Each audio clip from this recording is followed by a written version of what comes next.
been critical of several policies of the Narendra Modi government, more so perhaps of demonetization. And today is the anniversary of demonetization. Why did you believe that that was a bad policy to begin with, flawed completely? Well, I think as bad a policy as it was, and I'll say it was bad because it was ill-conceived, the ambition that it had, all the stated ambitions, wiping out counterfeits. We have much worse counterfeits now, percentage of circulation or total volume than we had then. Going to digital, the amount of cash in circulation today is 2x or 3x that was there at demonetization, right? With the public, you've seen all the stats. Eradicating black money. 100% of the money got returned. So whatever the stated objectives of the demonetization were, all those have turned out to be failures. That's a different issue. But much, much worse than any of that was the rash and rapid, almost unthoughtful way that it was implemented.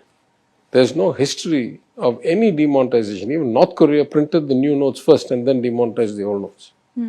We didn't have the new notes printed. Not only did we not have the new notes printed, we didn't have a reasonable line of sight to when we would have enough notes printed. We didn't have enough ink, we didn't have enough paper, we didn't have enough mint printing capacity.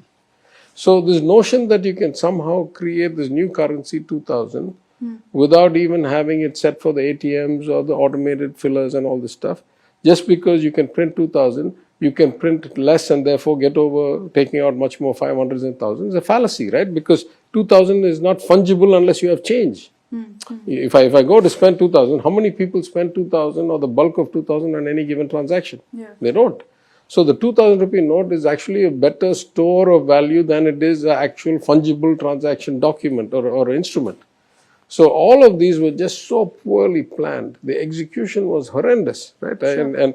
And this notion that first you could exchange, then you couldn't exchange, and they change the rules every day. And the greatest fallacy of all, which I keep pointing out every time I get.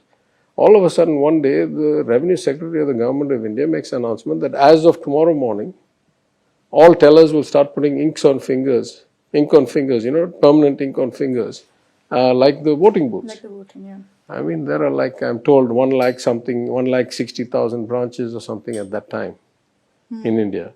You don't have the capacity to print the notes and get them there or to bring the old notes back.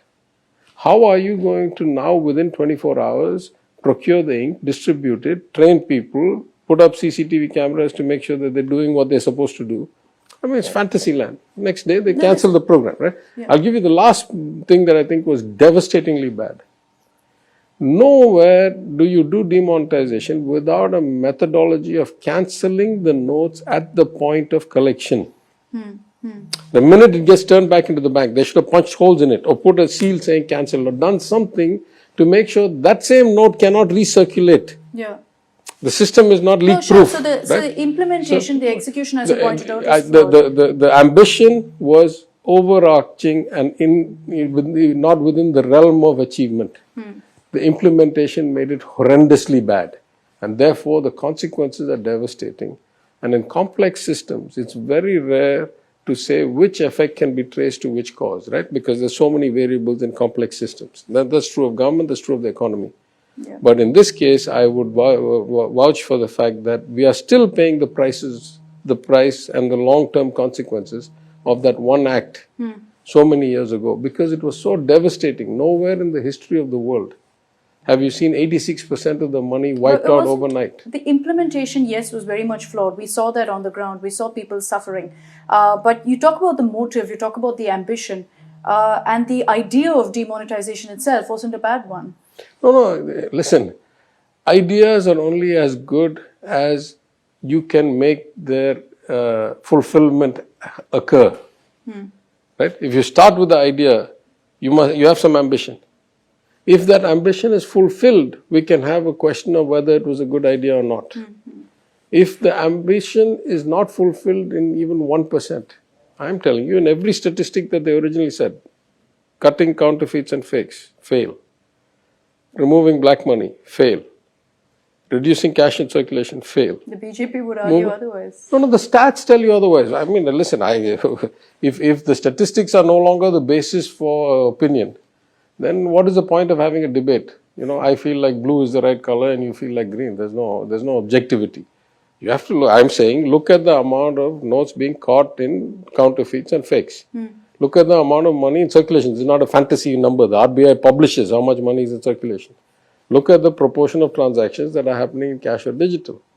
Look at the return. If black money was supposed to be caught, I spoke to somebody very senior in the system, and they had expectations that 2-3 lakh crores of money would be caught out of the 16 or whatever. 100% of the money came back, right? So I'm saying any idea is potentially good. If the outcomes don't come within, sniffing distance of your ambition, then, on what basis do you say it was a good idea? It's hard for me to say.